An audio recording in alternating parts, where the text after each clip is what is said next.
Going back to the early 90s, there was a lot of fighting games coming out. Actually, some of the best ones we still know today. I got to play a couple of them. I enjoyed the genres and, the different types. I really admired that. But I was so used to 2D and just basic graphics at the time until I was introduced to Virtua Fighter. And this game was really unique for its time. I remember I was going over to my uncle's house and I was just going to hang out a bit, and he had a Sega Saturn, which I didn't own the console at the time, but I heard really good things about it.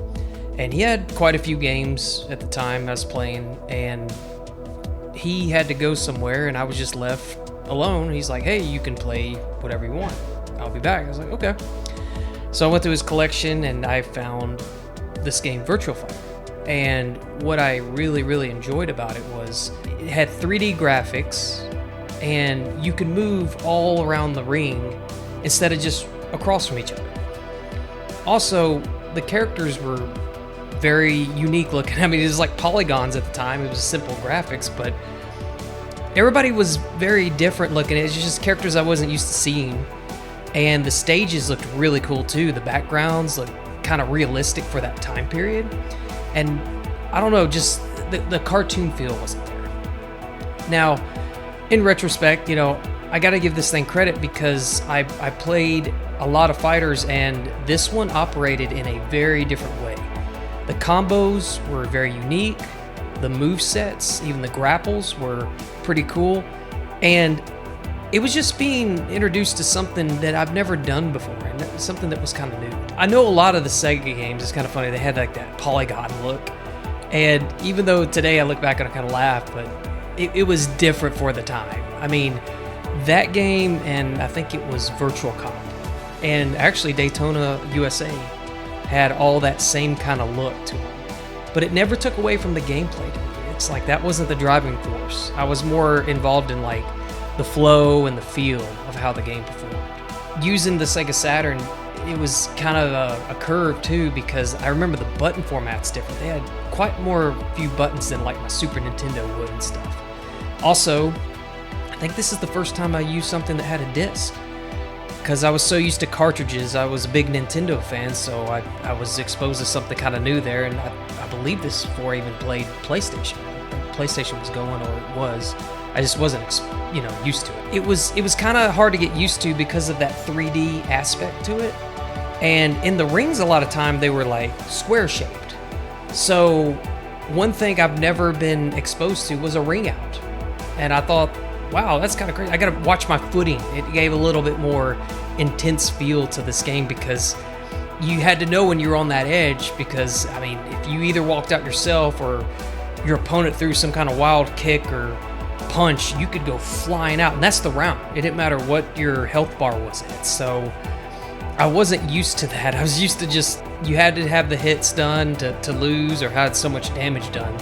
So it added a cool kind of aspect I wasn't used to seeing or feeling when I had a fight with somebody. Another thing too was, I think that made the feel of it a little different and more impactful was the camera angles. So traditionally, the camera never changed in a fighting game. It was like side to side, and it was open, so it never expanded or contracted. It never moved. It would shake a little if you fell on the ground just to give that impact feel, but that's as far as the feel went. This game was one of the first where if you did a certain move or something, it would kind of pivot, or it would lean back, or it'd zoom in closer to the opponent and give it like, I don't know, a more realistic feel or 3D feel or whatever they were going for, but it worked. It was just a different kind of way of looking at the game or experience the game, and others weren't doing that at the time. One thing you have to give it credit for, we wouldn't have any of the 3D fighters if it wasn't for this game. This was kind of like the pioneer of that genre. Like, fighters existed, but none of them did 3D at that time. This is the first time they went out of the box, so to speak, and thought of a different type of game and made this work, and it actually did really, really well. In fact, they made 5 other games of this down the road, which they've improved the graphics and stuff. It made it look a lot better and run a lot better. And so after this success, other games caught on that I played, like Soul Calibur, you had Tekken, and then you had even Mortal Kombat at some point took the 3D idea and did it. Now, I wasn't a big fan of this. 3D fighters aren't like my go-tos. I prefer, I guess you could say, the 2Ds. But I do like to play them just for that ability to do something a little different, and they have a different feel to them. Like, you gotta adapt to it, but it plays so different that, yes, they're very unique in their own ways. And you gotta give credit to this, because if it wasn't for Virtua Fighter come up with this concept, we wouldn't have some of the great fighters we have today. One thing when I played it a lot that was fun was the high jump mechanic.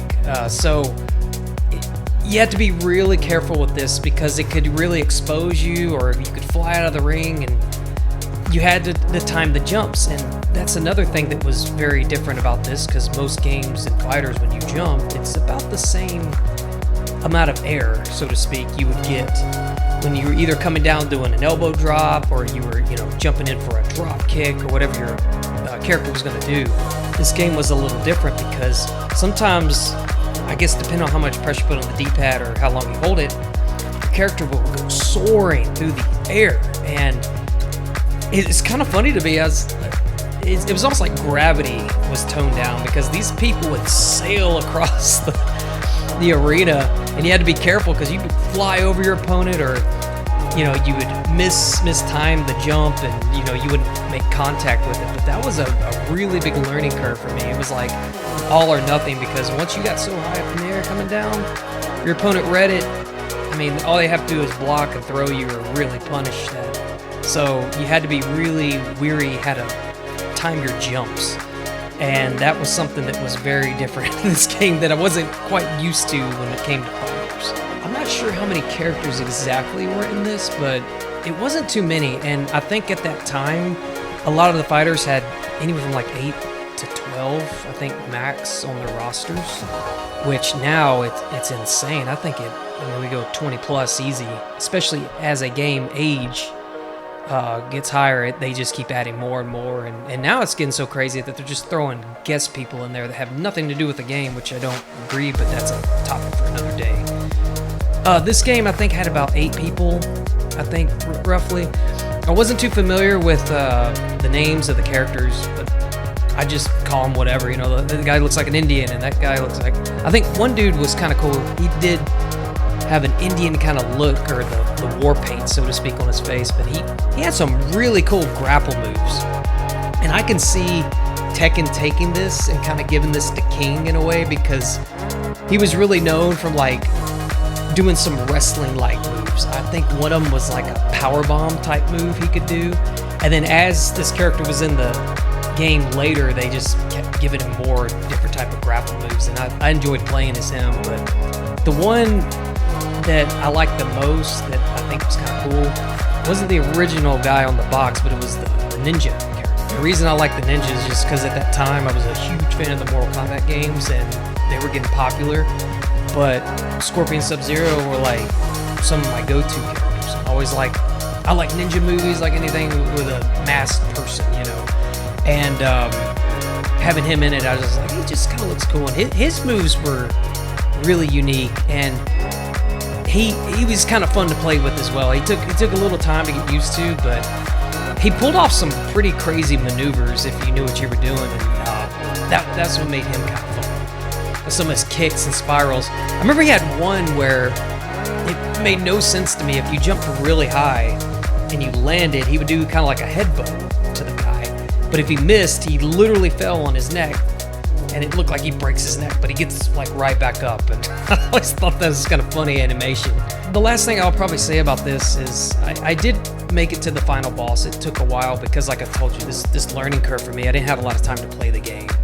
I never played it in the arcades. I just played the console version of this. But I looked it up, and the same boss, I believe, is in every single game. And when I finally got to the boss, a lot of games, the final boss seems very intimidating. And I always liked that about a game. Like, I wanted the boss to look mean. I wanted him to look like, somebody you were just intimidated by. And this kind of let me down, because when I finally got it and I beat some of the characters, and to be honest with you, some of the female characters were harder to beat than the boss was. When I got to him, I was kind of let down because it was just like a polygon skin, which just it looked like a silver blob kind of the screen. And the first thing I thought it would look like the T-1000 because I was a huge Terminator fan. Because when he's completely coated in the silver looking armor, and that's what it reminded me of. And it wasn't anything special to me. It just seemed like okay, and I beat the game, and that was that. I can't remember if you got a really cool ending movie or anything like that, but that was like, it was all right. But looking back at everything I did and how I got introduced to it was kind of cool. Because like I said, kind of came as a surprise. I heard really nothing about this. I didn't really know many people that owned Sega Saturn, so to play this in its early stage and to learn this was kind of cool. I'm glad I got a hold of it before later games came out like Tekken, and I'm still a Tekken fan today. That's probably one of my favorite fighters in the 3D era. But yeah, you got to give the devil his due. If it wasn't for Virtua Fighter, we wouldn't have some of these really cool games. And this game will always have a place in history, that helped pioneer this path that we have. And I don't know if they're going to make any more. I've heard it's been a very long time since another one. I think 5 was the last one they came out with, but it wouldn't surprise me. And it'd be really cool if they do bring it back, what they do to it. They change the game in any kind of way. But I think they'll probably stick to the main formula that made it popular.